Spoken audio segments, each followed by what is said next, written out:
We are continuing with our discussions of teaching performance design. We have had several of them, and we've had some lovely, important, stimulating conversations. So my hope is that we're going to continue today as well, focusing on another pressing topic as a part of teaching performance design, and that is teaching with a social justice lens. So let me welcome our wonderful speakers. First of all, Dinesh Yadav, who is the organizer of the panel. Then we have Julia Pacificador and Richard Bryant. Welcome.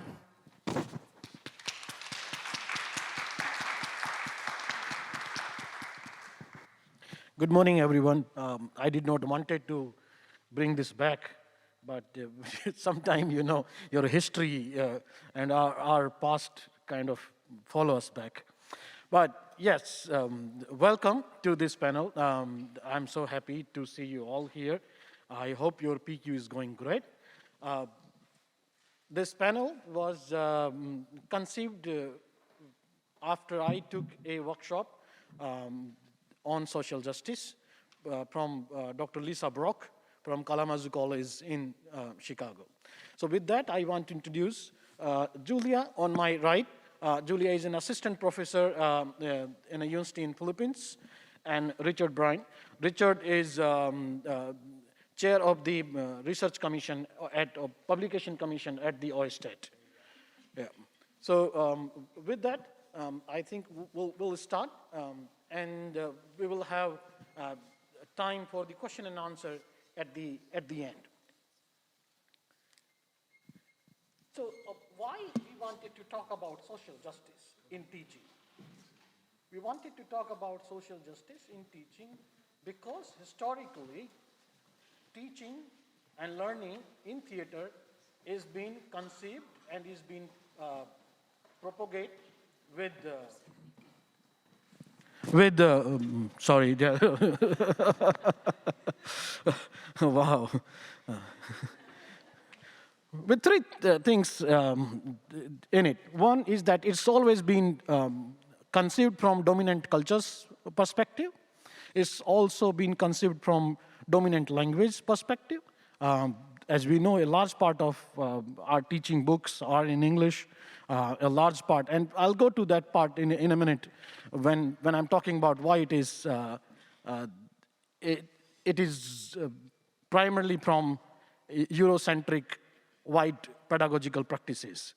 And then primarily also people. So dominant people, dominant culture, and dominant languages.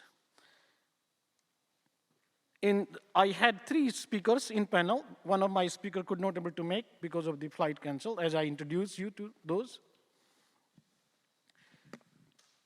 I want to take this time to start from the idea that I did a little bit of digging down around data in United States. So what I'm presenting here is primarily from the United States perspective. I teach there in a university, so I born and brought up in India though.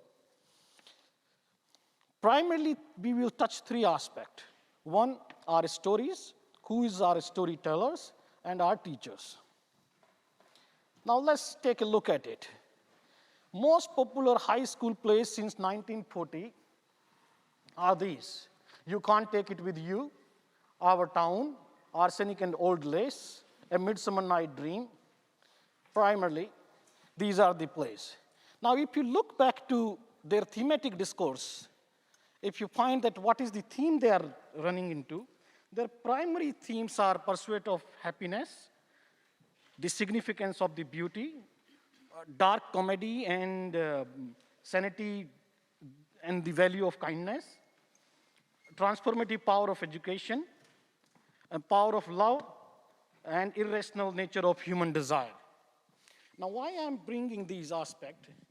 Because if you compare these thematic discourses with the most prominent issues, social issues in the United States, there is a gap there. The most prominent social issues in the United States, we know that racial equity, economic gap,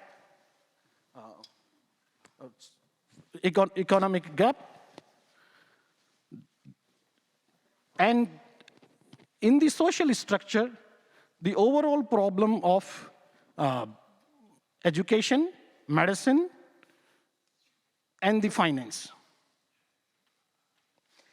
Now, if we look back to their percentage of the thematic discourse, you will see that the idea of beauty and the comedy, the pursuit of happiness, Arsenic and Old Lace, and other comedies, they've been the more than 50%, they took the more than 50% of the thematic discourse of the plays which been performing in high school since 1940. Now, when we look back to this, we find out what stories we are telling. Here, a little bit of more data on most popular plays in USA since 2000 to 2020, because I wanted to make sure that we also get data about the professional plays that happen. And here you will see that the Santaland Diaries and The Killing of Mockingbird, these are the two highest performed plays. And in terms of thematic discourse, if you see, the Santaland Diary is a comedy on the idea of Christmas. So if you look back to the pie chart, you will see that over 40% of the professional plays, the thematic discourse of the professional plays which been performed in United States are talking about one idea. Now let's go to a little bit, who are our storytellers? Who are our writers? Here is our writer. In most popular high school plays since 1940, there is only around 1.9% non-white writer and 98.1% white writer. Within that structure, if you look to the gender discourse, you will see that over 75% are the male writer, and rest, within 25%, you have all the other genders and sexual identities. Now, let's come back to the idea of most popular high school plays, and let's look back in the idea that what they are, how it's moving. If you see from 1940s to 2020, till 2010, we have primary male white writer. It is in the 2020s when we may have other gender identity writers, but they were not coming out probably. It's 2020s when we started getting those other writers. But still, if you see, a large number of our writers are male and white. Now let's come to the idea of most popular plays in USA 2020 and look back to their racial discourse. Over 83% are white writers. Within this discourse, if you see in terms of the writer's gender, you see again a large number of male writers, and within that, there are a good number of writers who identify as she. Other gender identities are less than about 20%. Who are our heroes? Who are the actors who perform? This is a sample from the New York Theater. As you probably know, New York Theater is one of the big theater, and this includes Broadway and off-Broadway plays. In 2018 to 19, if you see, this is a report by the Asian American Performers Action Coalition.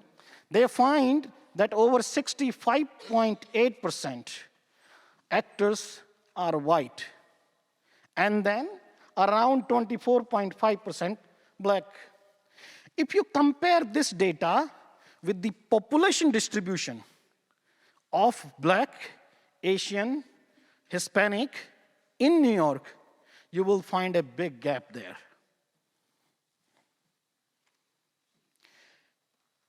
Now, who are our teachers in our classroom? This is a data from Chronicles of Higher Education from the top 50 colleges which has most number of permanent faculties. Most number of permanent faculties. These colleges include medical college, PhD college, undergrad college, special college.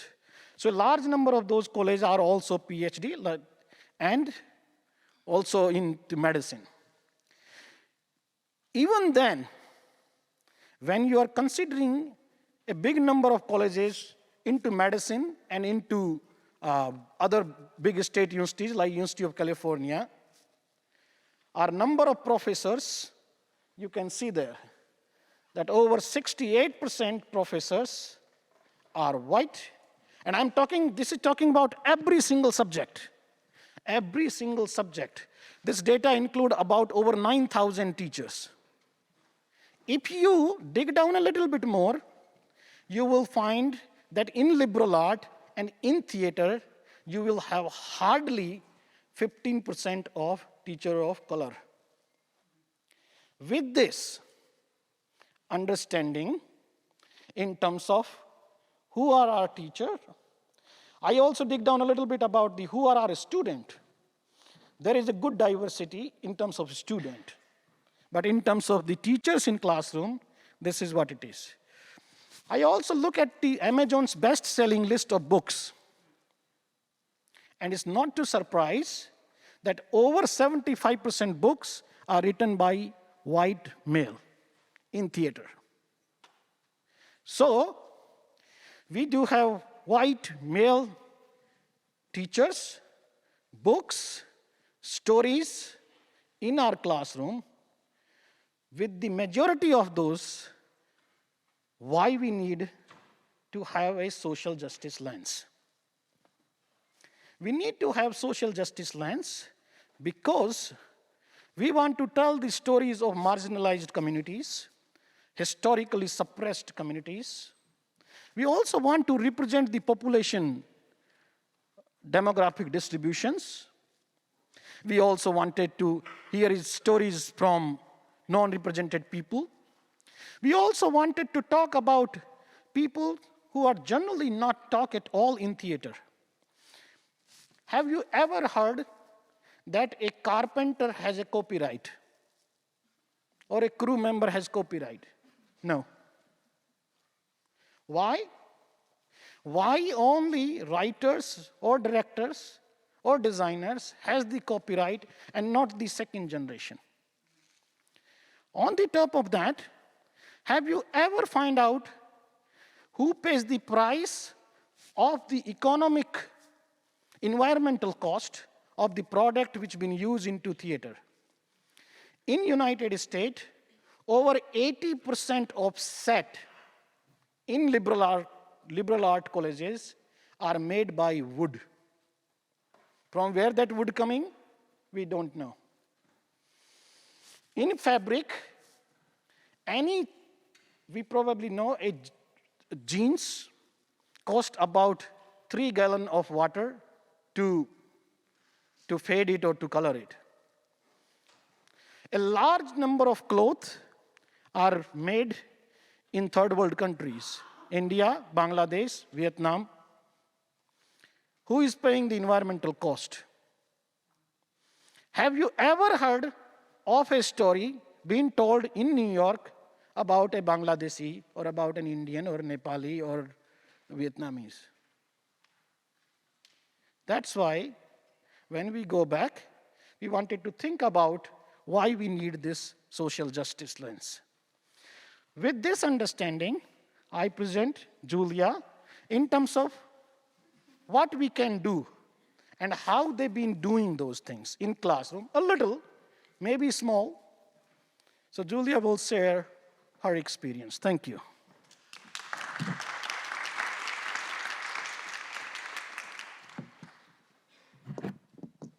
Hello, hi everybody. So again, hi, my name is Julia. I am an assistant professor at the University of the Philippines, Los Baños. So that is in a province, I guess, in the Philippines. That's like a branch of the main university, the University of the Philippines, Diliman, which is where I did my undergrad.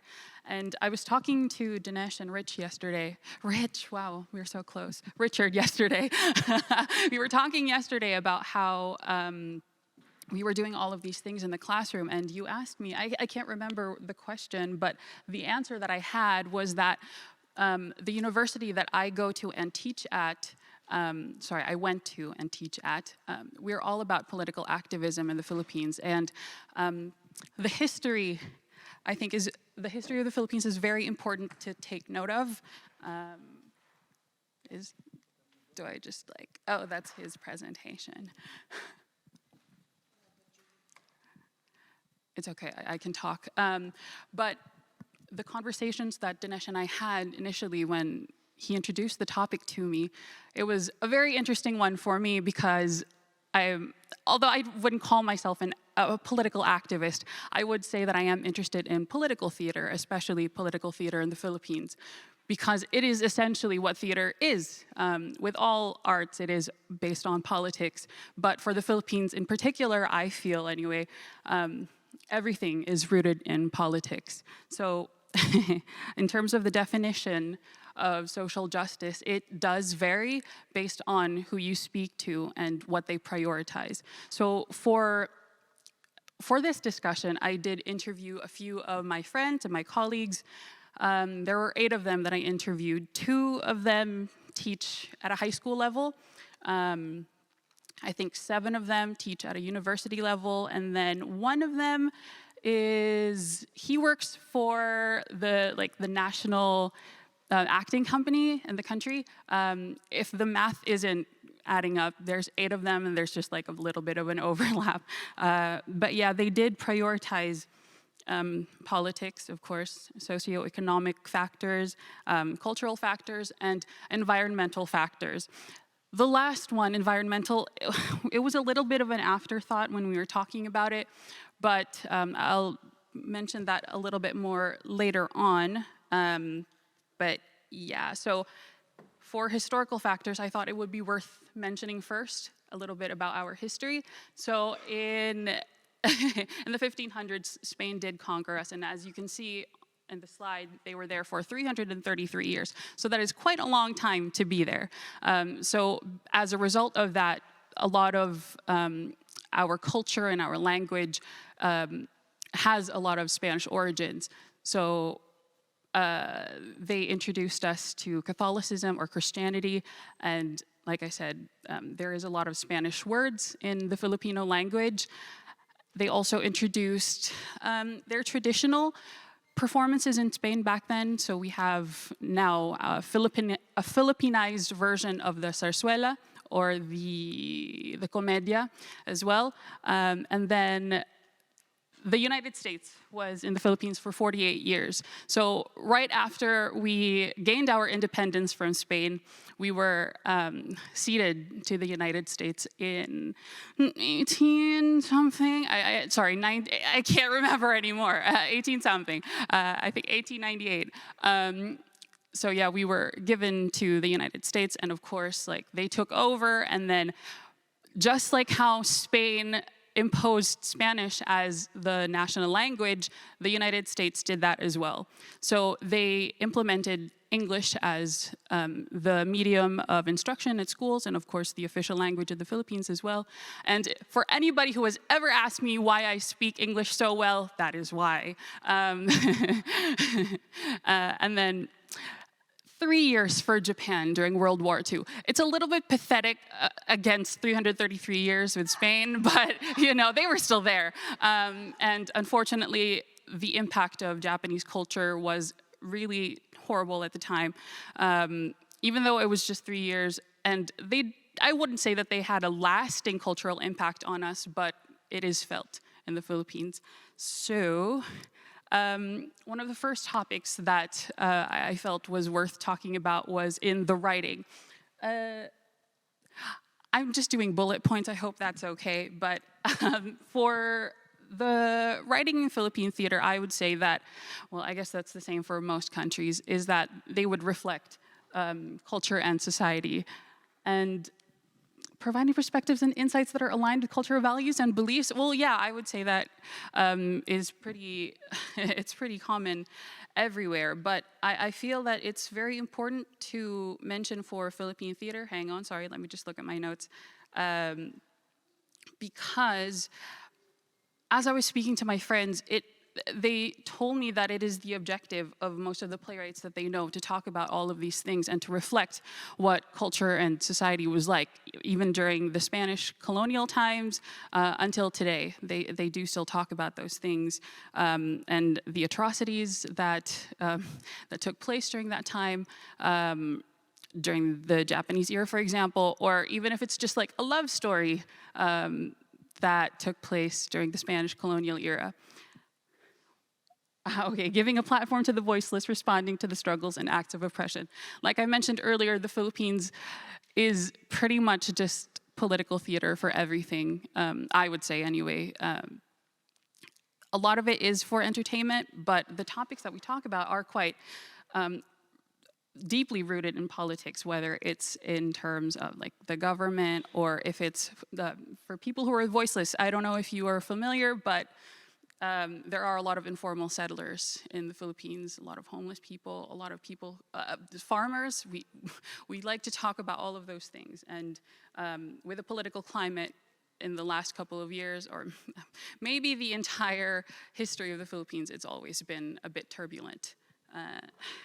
Okay, so in design, I did mention earlier that environmental issues aren't really as much of a thing, unfortunately. So you were talking about how, like the origins of all of these things, like fabric and wood. Unfortunately, I wouldn't say that I'm very familiar with any of, well, I do have some knowledge, but I wouldn't say it's as in-depth as like statistically, yeah. But as I mentioned, it was an afterthought when we were talking about social justice, like my friends and I, because the practices in the Philippines are quite different in terms of like saving the environment and reducing, reusing. It's really frustrating for me after studying abroad and then taking home those practices in the Philippines, trying to become better, but having people not disobey, but like disregard me trying to not enforce, what's a better term? Well, support that kind of practices, those kinds of practices. But the problem is that the people that I work with, a lot of them aren't even middle class. They're probably like C, D, E. I don't know if that's like a thing anywhere else, but yeah, they're in that level, the CDE status. And they don't care about that stuff. They don't get paid well enough to care. And if it's not worth their time or their effort, they're probably not going to care about the environment. I'm sorry. But that is something that I hope will change in the future, because it is worth talking about and addressing, because you are essentially destroying the environment by throwing all of these things, or you're wasting money, and that's a shame. But I think that there are a lot of more pressing concerns like homelessness and being underpaid or not being paid at all, and just the general working conditions in the Philippines is just awful. Sorry for any Filipinos in the audience if there are any. But yeah, having worked there since the pandemic and like during my university years, it was not the best time. We do pride ourselves in terms of resilience and resourcefulness, but I wouldn't say that, I feel that there is a lot to be improved in terms of addressing environmental issues. And I did talk about financial constraints. I want to talk about this one because it is quite unfortunate for me that practicing theater and having to tell my students about all of the not so desirable qualities of being a theater artist. I don't mean to discourage them, but it's worth, I guess, addressing what the reality would be like when they become artists themselves someday. And like I said, the working conditions aren't the best, and you aren't really being paid for the effort that you put in. And I feel that working so hard to train all of them and then having them choose a different career path is quite sad, like completely valid. You don't go into theater for the money, but you do it because you love it, right? And even though I tell them to just, it's okay, just tell yourself, I love my job, I love my job. It's not gonna be enough if you can't pay your rent next month, you know what I mean? So I do hope that there is an improvement in terms of like, maybe government support. I know that in South Korea, because sorry, my friend, he did his undergrad in South Korea, and he was talking about it after he came back to the Philippines, that in South Korea, at a university level, I think in his university in particular, everything is free in terms of like the tickets for the show, and then the actors get paid, but the tickets are free for everybody, and the supplies and everything, like the venue, that's all paid for and supported by the government. That's not what it's like in the Philippines. So it was a little bit disenchanting for him coming from South Korea back to the Philippines and having all of those things, having to pay for his own materials when the production is supposed to hand that out. No, I'm not gonna say who it is, but like a lot of my friends are negative, oh God, I don't know how to convert it, but 40,000 pesos or like negative 100,000 pesos, because they end up donating their own money and their own materials just to fund a production. And I'm sure that's the case for a lot of places, but it shouldn't be that way. Okay, the last one for design is breaking away from the idea of Western legitimate theater. So this was very important for us to talk about because there are a lot of regions in the Philippines. The Philippines is an archipelago with over like, oh gosh, is it 7,000 islands? So there are a lot of different regions and indigenous tribes and communities. So trying to enforce that Western ideology of legitimate theater, being in a theater space such as this or whatever kind of proscenium theater or something, it's going to be challenging trying to do that in the different regions around the country. And not just in terms of design, but also in writing, I suppose, trying to have some kind of like linear storyline or something, when in other regions it's about oral tradition that wouldn't necessarily be linear in terms of the narrative. But the reason I wanted to mention it here is because, again, coming from, sorry, I don't think I mentioned, but I did study in the UK, for my master's degree. And then when I went back to the Philippines, I tried to be like, oh, it's so much better in the West. We have to do it like this. It's so much more efficient, and it's just not gonna work. I tried, and it's just like, they're like, oh no, I don't want to say it, but what's the expression, like, you can't teach an old dog new tricks, something like that, because there's already a set way of doing things, and it's probably cheaper to do it like this, or I don't know, more efficient for them, but to me, it's not. So, but I don't want to be a bitch and try to like force or say that the Western practice is better, because if it works in the Philippines, then why try that? So what we were talking about, like my friends and I who had the opportunity to study abroad, we have to take what we can and then try to adapt it. So stop trying to force your Western ideologies on the Philippines, and Philippine practices. And yeah. How much time do I have left? Sorry. Okay, and in performance, yeah, so addressing inclusivity, accessibility, and representation. So I would say it's in the US, there's a lot more diversity in terms of ethnicities and cultures, but in the Philippines, it's quite homogenous in that, like, in theater, everybody's a Filipino, like 99.99%. We have the odd American, playing American roles, or like the palest of my friends, they're the ones who get to play the white people in the play.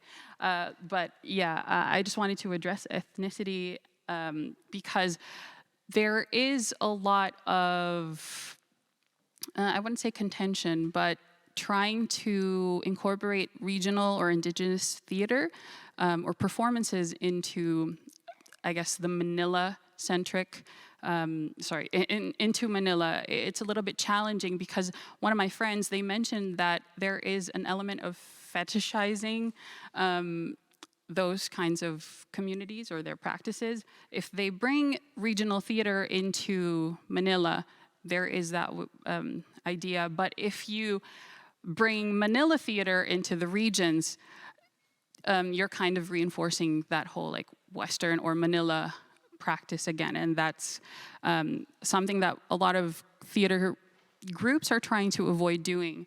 And then for socioeconomic status in performance, well, not in terms of the performance side, but I guess like welcoming in the audiences.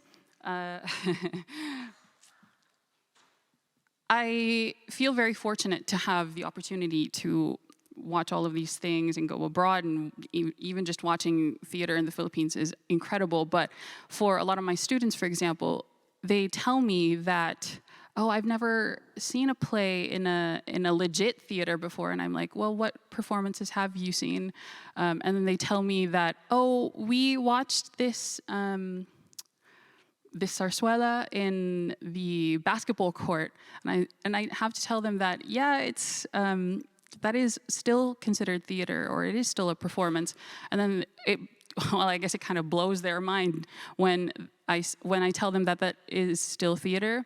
And it's really sad to hear them say all of these things because, well, A, they can't afford to go, or they're being discouraged on spending money that they don't really need because, like, so what? It's just entertainment. Do you really have to spend money on that? And with theater being a platform for teaching and learning and, you know, like having the chance to meet and see all of these amazing performers and seeing all these incredible designs, it's really sad that finances are one of the it probably is the number one hindrance for a lot of people. Yes. 5 more minutes? Okay, I'll be quick. And then language.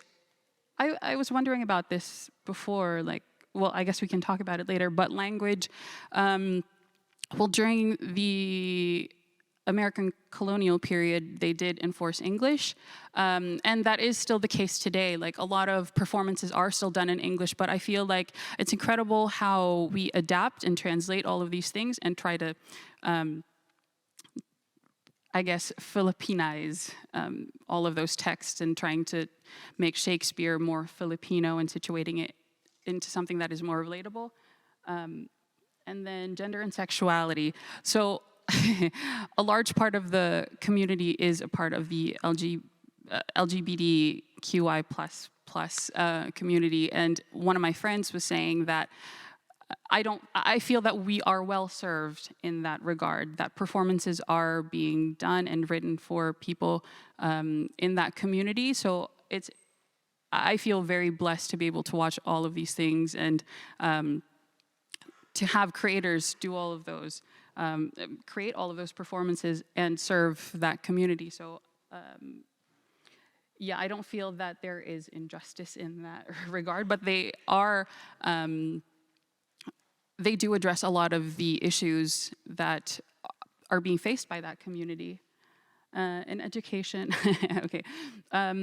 So now, it is a focus of a lot of my friends and my colleagues and I to always make something socially relevant. So whatever it is, especially in the humanities, it is very important to make sure that the topics that you discuss or the texts that you choose are socially relevant. And then fostering relationships, trying to keep in mind the audience that you're performing for or writing for or designing whatever for. Exploring diversity, again, like trying to incorporate more of the regional or the indigenous communities into Manila theater, trying to invite more artists from those areas because I don't know if you guys are familiar, but the Philippines is chopped up into 3 parts. So there's Luzon, Visayas, and Mindanao. So Luzon is the northern part, Visayas is the middle, Mindanao is the south one. And we would love to bring in more artists from those areas into Manila to encourage discourse so that we're able to share their stories as well. and responding to a call to action. So this is something that a lot of us prioritize in the classroom, and it's to, well, respond to a call to action. Or like if we're choosing a text, we want to make sure that there is something that we are able to impart or have the audience think about in terms of like, especially with the political climate in the Philippines, like we always want to make them ask like, did I choose the right candidate or something, or am I supporting the right side, or just, you know, make them think about the choices that they made. Okay, I wanted to mention some local theater companies very quickly. So these are the main ones that I have the most experience with, but Tanghalang Pilipino is, I guess it's part of the national, the National Theater Company of the Philippines, I think, and then Dulang UP, that is under the University of the Philippines. That's the organization that's under that university, and then the Philippine Educational Theater Association. So all of these, they do tackle those topics. Okay, I'm almost done. Sorry. We have Doc Resurrection, Gagamutin ng Bayan by Lea Tabucoy, directed by Dennis Marasigan. Nana Rosa by Roddy Ver, directed by Jose Estrella. Care Divas, this was incredible, by Lisa Magtoto, and music by Vince De Jesus, directed by Maribel Legarda. Okay. Can I just read it? Just because like it took me a long time to come up with something concise. But moving forward, this is something that I do hope will happen. But the convention of using theater as a pedagogical tool is deeply rooted in our history. It has become essential as a platform for educating and engaging audiences, as well as promoting what is fair and just.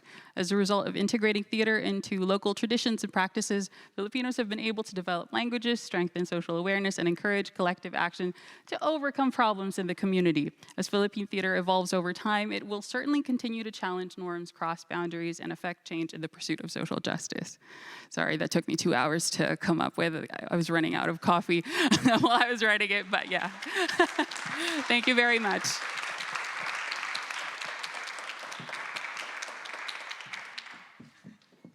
I think we will go to Richard, and then from there we will come to the question.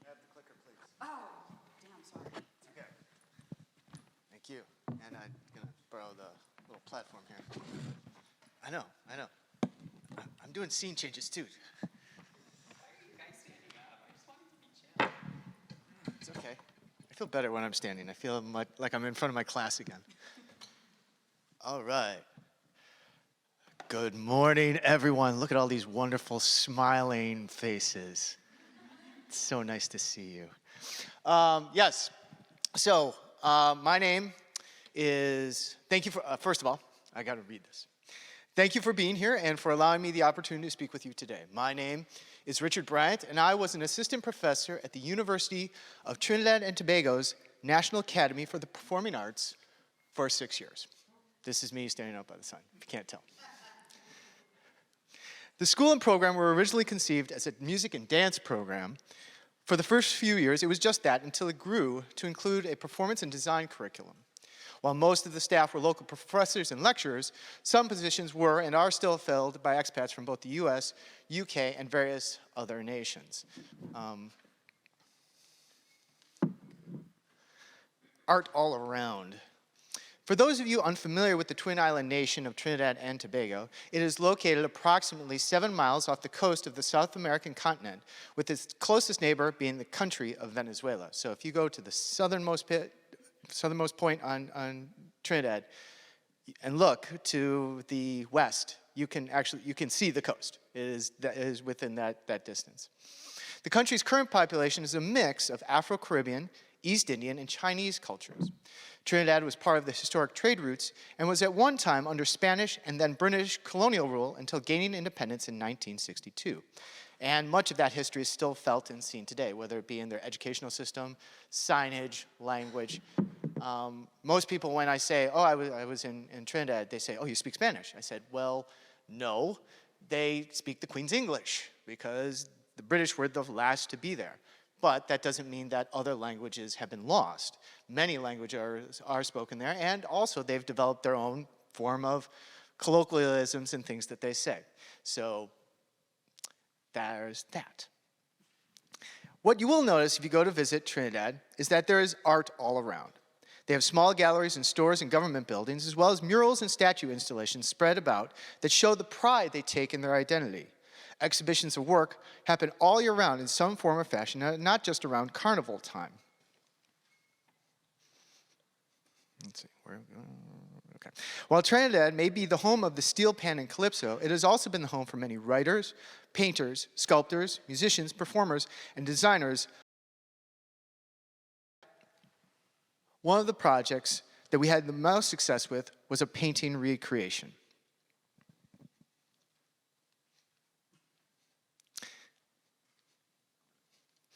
Students, divided into teams, had to recreate the look and feel as best they could of a chosen painting. A painting that they had to go find and bring in from a book, a magazine, an internet search, wherever. The criteria for the picture was that it had to be one person or subject in a pose of some sort, and you had to be able to recreate and have it the effect of feeling. This picture that you see here was one of the few recreations in which the subject of the portrait was of similar complexion and skin color. Many of the students unfortunately had a challenge on finding a suitable picture that was doable in the time allowed and the awareness of what was available. So when you say, go look for a painting, you do an initial Google search, you do Rembrandt or some of those well-known, very dead painters. A lot of the subjects are either very religious or they're of Caucasian people. So when you say, go recreate something, my mind goes, well, these are the classics. Unbeknownst to me, not realizing that this doesn't reflect my audience, my students. They don't see themselves in those paintings. So this was one of the few opportunities where our student came in and brought in this lovely picture, and we did our best to recreate it. Let's see. Out of this project, the two biggest hurdles I faced were helping students realize and often see that they had talent. Confidence is not always inherent in people, and I found myself playing the role of mentor and motivator. The other was finding and knowing what resources were available and possible to obtain so we could accomplish our goals. When I arrived in 2013, I was one of a small group of non-nationals that made up the lecturers, obviously, for the theater design and production program. I was tasked initially with teaching stagecraft and managing a shop until my role grew over time to include design classes as well. Through my time there, I learned many important lessons on the sensitivities that you can face when delivering information, not only with colleagues, but also the students themselves. Which brings us to our topic of teaching performance design with a social justice lens. To address this, I want to share with you two important lessons I learned.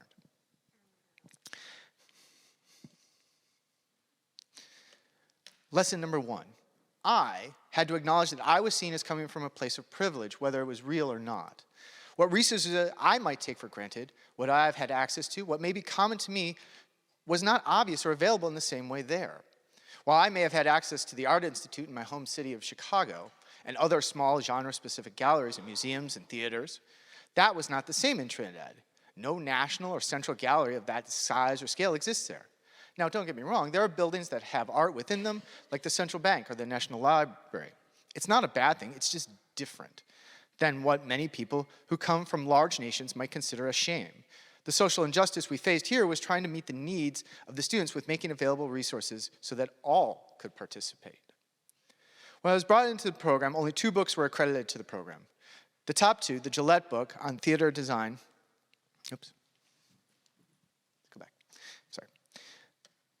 The top 2, you see, the Gillette book on theater design and production and the Backstage Handbook. Both great books, obviously, with knowledge in them, but not enough to cover many of the other bases. Resource access was limited at best. Students did not, could not, or weren't able to spend the funds on books they did not see a value in having because to them, their money was best spent on transport to or from class because we had no housing, and or maybe a meal or two for that day.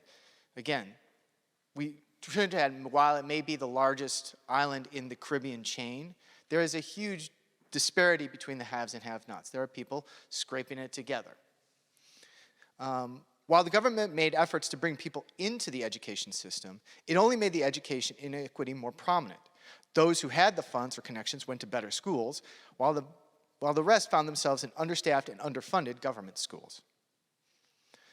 Over time, I was able to expand the list of books by going to conferences such as this one, or USITT, or CITT, wherever I found myself, and come across what I found in the few bookshops that populated the city I lived in and worked in. Our school librarians, who we should pay them double. I love your librarian. Go hug a librarian today, please. Our school librarians did amazing work and were able to get some various books into our library system, as well as find subscriptions to online resources. Everyone here, as I said before, should thank their librarian when you go back to your respective school. What also goes with that is the technology challenge, okay? Now, while Trinidad is home to Carnival and Mass and a lot of touring shows of Sunmill coming through there, that doesn't find its way down into the schools. It doesn't find its way down into some of the other social programs that are there. So again, there's a large gap, even within their own system, that, again, brings me to social justice. My second lesson that I learned was that words matter. What I would say, how I would say it, and who I'm speaking with meant the difference on whether or not I offended someone or was having a conversation with them. It was always a fine line to walk because for some of the students I had to work with had issues with things like their emerging identity, the criticisms they often faced in their own daily lives, and the social pressures within the structure of the culture itself. The social justice issue within the issue is of education and advancement. Now, we may all be familiar with the term the glass ceiling. If not, a glass ceiling is a metaphor for an unofficially acknowledged barrier to advancement in a profession, especially affecting women and members of minorities.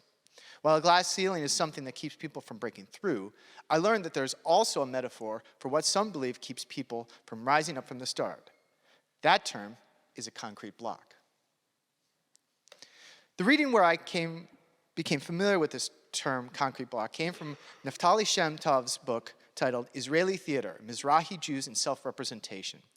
In chapter 4, titled Feminist Theater, a reference was made to anthropologist, and I hopefully don't completely butcher this name, Fitnina Matsafli Haller's study of Mizrahi women in Yerhum and how it was the basis for a play called In the Concrete Boxes.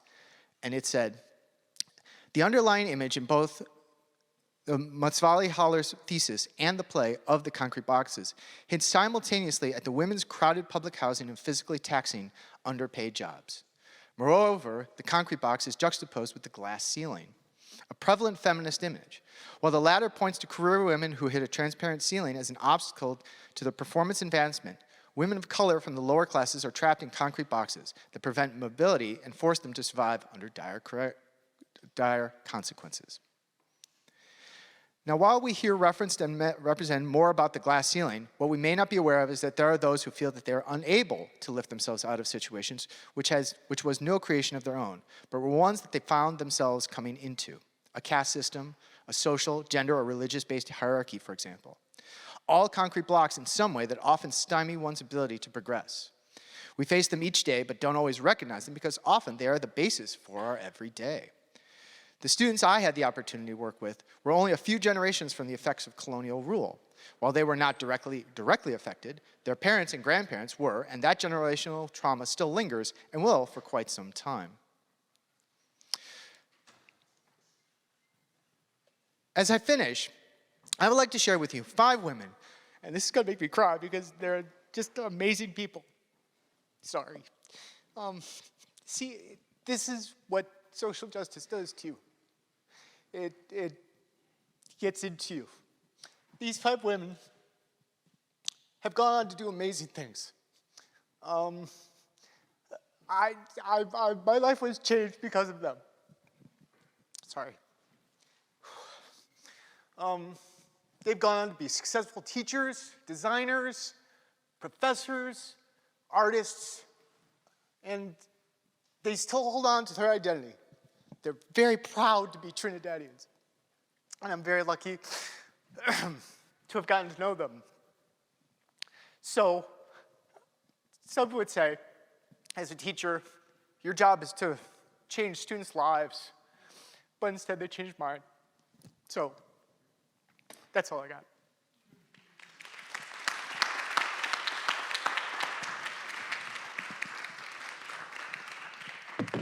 Thank you, Richard. I think take some water. We can open the floor for the questions from the audience, and then I do have a couple of questions to our presenter. Is it okay, Barbara? We open the floor? Okay, yeah. Questions, please, from the audience. Let's take audience question.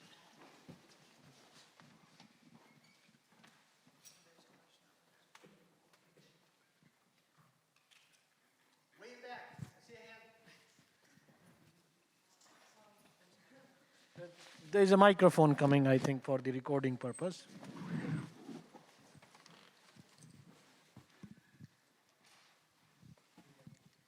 Hi, I'm actively in my undergrad, but I'm interested in teaching later on in my life. But something that came up kind of at the beginning of the presentation was kind of bridging the gap between the social issues that are seen in the real world and what is being presented on stage.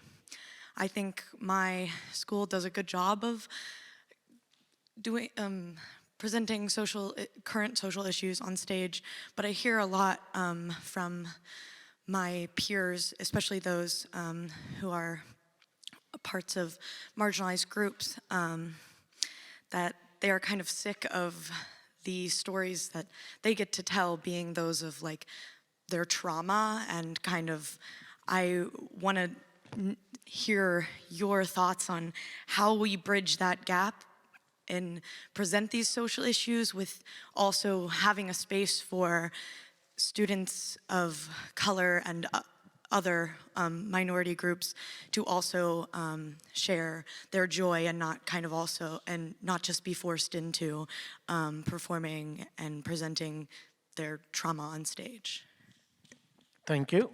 Julia, you want to address this? Richard? First. When we were talking about, sorry, my friend and I were talking about this, and we were saying how we were not really sick. Like, we love that we have a platform to be able to talk about all of these things, but I do understand that it can be quite heavy, because there are a lot of instances when abuse is being talked about in plays, and there was one season when that was featured in every play that season. I was just like, Jesus, is there nothing else that we can talk about? And people do want to be happy watching theater, you know, it is still entertainment, but I don't know, either trying to vary it like with other directors and other production companies. I don't know, just variation. I don't know. Can you weigh in? I think, well, first and foremost, change begins with you. You have to demand it. This is on your watch. This is your generation. This is what we've been passed to us. This is the baton that we've been passed to us. And we're going to try our best to not have to make stories where it's always about trauma. This has been a conversation that's come up in, there's a really great interview with Morgan Freeman where he was talking about, he was being interviewed for 60 Minutes, and he was talking, and I can't remember if it was Morley Schaefer or one of those, and they asked him, you know, what do you think about Black History Month? And he says, I don't need a month. It's Black History. I don't need that. Let's move on from that. You know, why do we need to single out each group to have a specific thing? Why can't we just be who we are? And I mean, it's a great sentiment. I like Morgan Freeman a lot. I don't know how to put that into practice unless I change myself in my everyday life. So it's, you know, there's this saying where you have one finger pointing away from you, but you have all these other ones pointing at you. So, okay, now the finger's pointing at you. What do you do? I think, thank you for your question. It's a really brilliant question.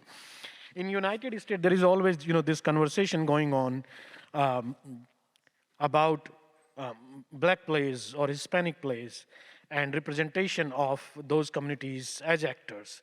So colleges generally, you know, don't do those plays because they don't have those actors in their programs.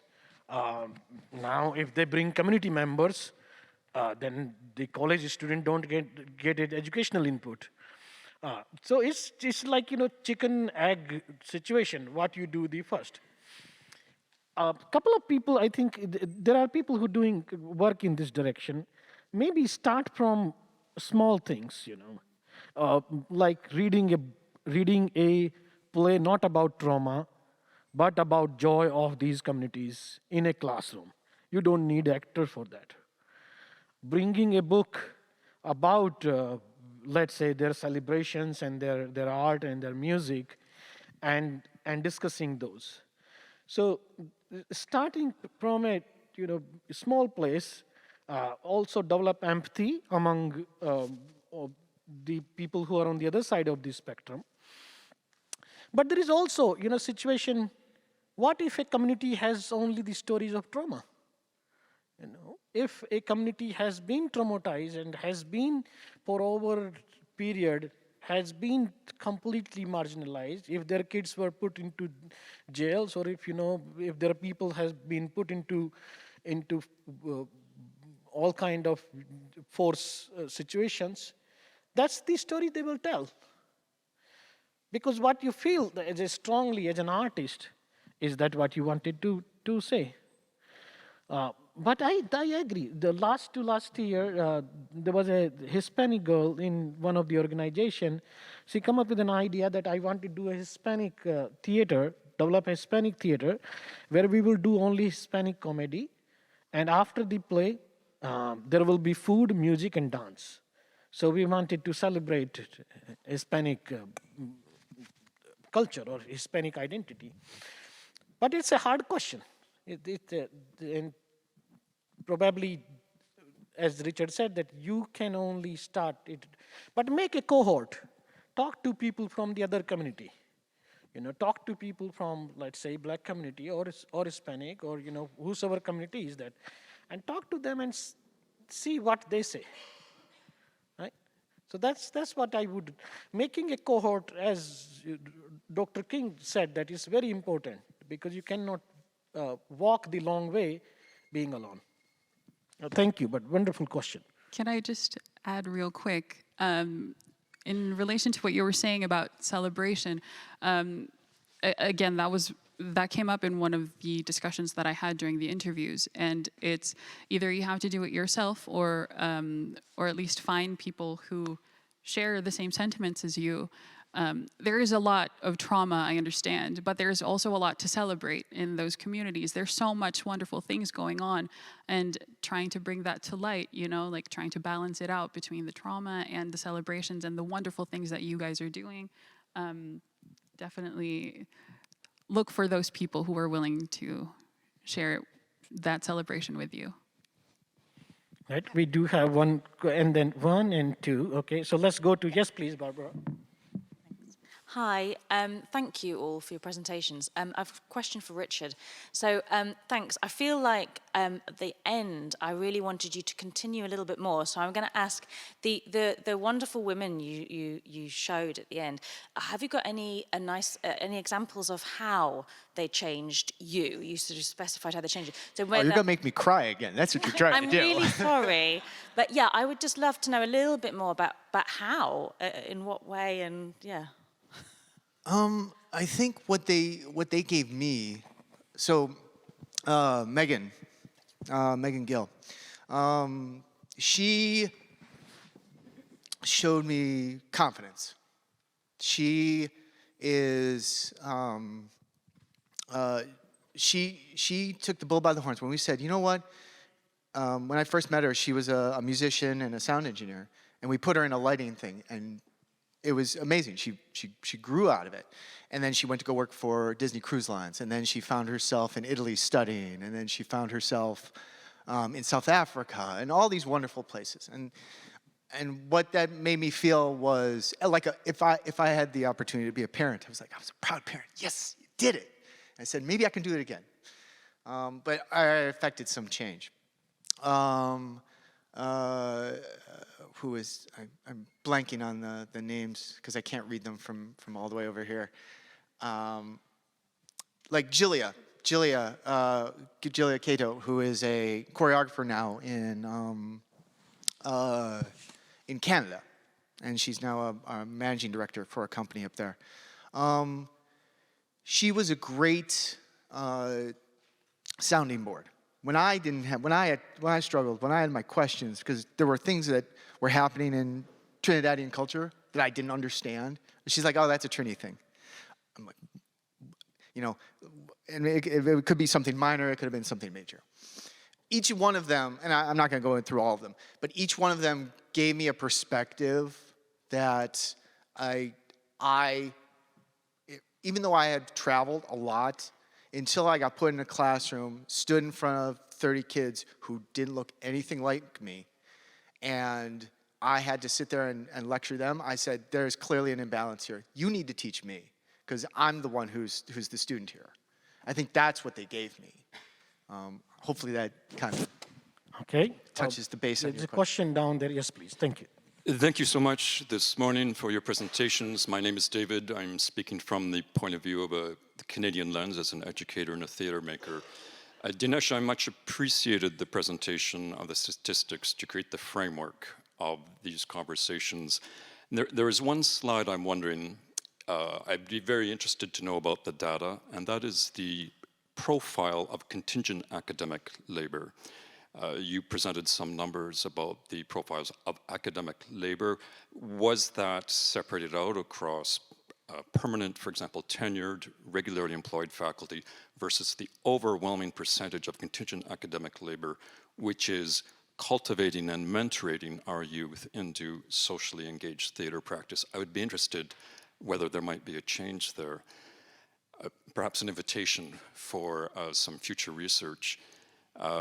Julia, thank you so much for reminding us about that specific political engagement, that history of so much that is coming out of Filipino theater. And then an invitation to remember about this celebration and the possibilities of feeling, perceiving, and amplifying what is already happening in the community. And so from that, I'd like to bring the question back to you, Richard. You were teaching in a beautiful facility built largely by PRC money and then abandoned and finished by Canadian companies. And this is where the academy was situated. You are right beside the savannah where Mass is celebrated. And for example, a couple blocks away from where Jose is celebrated. And Jose would be such a fantastic framework to unpack the legacies of indentured labor, of not having access to economic success, for example, of incarceration, of faith persecution, of the histories of migration from the four colonizing countries. Could you tell us a little bit about why did Mass and Jose or Pan culture not figure in the learning teaching experience at the academy? Is this a function of institutional frameworks that continue to persist to maintain these filters, these barriers between celebrated lived experience and what the institutions believe should be taught? Wow, that's a lot to unpack. So in my very narrow view, because I only dealt with the technical aspect. Now, as I said before, the school was more about music and dance, which is really the strength of the people there. So there's Pan being played all the time, and music is just a fundamental part of the culture. Here's an important thing, is I didn't go to a place that didn't have a treasure trove of culture. They already had it. I wasn't bringing any Western ideas to them. They had developed a wonderful feeling. So my plug is go to Carnival, go to Panorama, go to Mass, and go check it out, because it'll change your life. But to get back to your question, when we had costume work or sound work or scenic work, a lot of the works that we did were plays or cultural stories that were from there. So those elements that you spoke about were brought through the lens of what the school's purpose was, because that's the material that you have at hand. It's not like we could pick up a book of Mamet and start doing it, because there's no reference for that.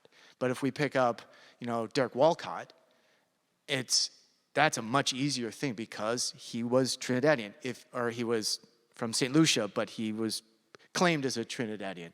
If you look at Peter Minshall, who gave us Mass, his influence on the presentation style and costume and that whole theater of the street. I think that's, if I could say, of the failings that we had, was we got in our own way of just letting the culture be the culture. And we didn't embrace going out and playing in the street. We didn't go embrace some of the other richness that's already there because we were employees for the government, and the government said, this is the accredited material that you have to teach. And so you're like, these are the boundaries you're stuck within. But then it's like, well, you know what? We're going to build a pirate ship in the middle of our lobby, but it's going to have representation of First Nations, Indigenous, Hindu culture, you name it. This is what we're going to do because this is what we see ourselves as, and not just the building or the edicts that you present to us. Thank you. I think we do have a question down there. Yeah, go ahead, please. I'm a theater teacher at the high school level, technical director. We do design and all that stuff. I'm also a troupe director, a thespian troupe director. I don't choose the plays at the school, but I'm familiar with the data you presented. And one of the things I was struck by, I'm often struck by with the challenges of like having the students of color, the BIPOC folks, come in and audition and things like that is often the stories are centered in trauma, like other people were saying. And then there's like the numbers problem, like a lot of times in high school, they just want a play that 30 kids can be in. Like just the logistics of like the activity of having kids involved. And so sometimes in some conversations we have, getting them involved anywhere just to understand and empower them to just perform and like explore different aspects of themselves have positives in a way. But I totally see those challenges. And then I'll just offer, like, I love everybody's comments, and especially for the young people here, I just want to say that there are lots of really great educational theater jobs at the high school level that I'm aware of, at least in the United States. And they need people with many of your mindsets there to help encourage different people to get involved in performance and lift themselves up in the ways that I think many of us have been impacted. So I just wanted to say that. I think that's a wonderful way of, but because you're doing great work there. But let me bring this to your notice. People of color don't come, generally, I'm a person of color, Indian in the United States, because they don't see that. So how they can see that? At KCACTF, Kennedy Center American College Theater Festival, I handle 5 of their region for diversity, 5 of their state. When I went there, I said, well, look, all of these plays are white American plays. Because no one going to perform, no matter what play is, why don't we diversify our reading list? And that added some intake into. White student, when they first come to, oh, this is also a play, this is also an interesting play, then tomorrow probably they will go and say, oh, this is a wonderful play, let's do it. I remember a PQ Studios project, they did, during the pandemic, they did Carl Sheffek's White Plague. And there were about 14, 15 schools come. Now here is a play by a Czech writer, which probably none of those students know about, the one who were designing. But when we were reading that play, a director in my college said that, oh, this is a great play, I want to do it. So I think, as I said, it's a little door. What could be the very first opening where people feel comfortable about knowing about the other culture?